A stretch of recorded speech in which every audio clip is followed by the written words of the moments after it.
आप सुन रहे हैं स्टोरीज फॉर लाइफ। दो सिर वाला अजीब पक्षी। एक बार की बात है, दो सिर वाला एक अजीब पक्षी रहता था।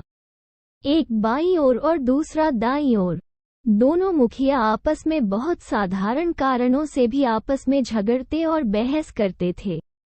हालांकि वे एक ही शरीर साझा करते थे, दोनों सिर प्रतिद्वंद्वियों की तरह व्यवहार करते थे। एक नदी के किनारे एक बड़े बरगद के पेड़ में अजीब पक्षी रहता था। एक दिन नदी के ऊपर उड़ते हुए पक्षी के बाएं सिर ने एक सुंदर पेड़ देखा जिसमें चमकीले लाल फल थे। पक्षी का बायां सिर फल खाना चाहता था और पक्षी पेड़ से फल लेने के लिए नीचे उड़ गया। चिड़िया ने उस मीठे महक वाले फल को तोड़ लिया और नदी के किनारे बैठकर उसे खाने लगा। फल बाएं सिर ने खाया था। जब वो खा रहा था, दाहिने सिर ने पूछा, क्या आप मुझे स्वाद के लिए एक टुकड़ा दे सकते हैं? बाएं सिर ने कहा, देख, हमारा तो एक ही पेट है, तो मैं मुंह में खाऊं तो भी वो हमारे पेट में ही जाएगा, लेकिन मैं फल का स्वाद लेना चाहता हूँ, इसलिए तुम मुझे दे दो। बाएं सिर ने गुस्से में जवाब दिया, मैंने फल देखा और इसलिए मुझे किसी के साथ बांटे बिना इसे खाने का अधिकार है।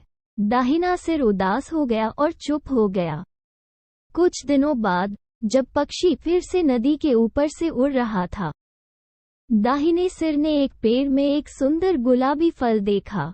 चिड़िया उड़कर पेड़ के पास से उड़ गई और फल तोड़कर खाने की कोशिश करने लगी। पेड़ में रहने वाले अन्य पक्षियों ने कहा, इसे मत खाओ, यह एक जहरीला फल है, यह तुम्हें मार डालेगा। बायां सिर चिल्लाया, इसे मत खाओ, इसे मत खाओ। हालांकि दाएं सिर ने बाएं सिर की नहीं सुनी। दाहिने सिर ने कहा, मैं इसे खाऊंगा, क्योंकि मैंने इसे देखा है। आपको मुझे रोकने का कोई अधिकार नहीं है। बायां सिर चिल्लाया, कृपया इसे मत खाओ, हम सब मर जाएंगे। दाहिने सिर ने कहा, जब से मैंने इसे देखा है, मुझे इसे खाने का अधिकार है। स्पष्ट रूप से दाहिना सिर पहले लाल फल न बांटने के लिए बाएं सिर से बदला लेने की कोशिश कर रहा था। अंत में गुलाबी फल को दाहिना सिर खा गया और कुछ ही मिनटों में दो सिर वाला अजीब पक्षी नीचे गिर गया। कहानी की शिक्षा। एक परिवार में व्यक्तियों का झगड़ा पूरे परिवार को बुरी तरह प्रभावित करेगा।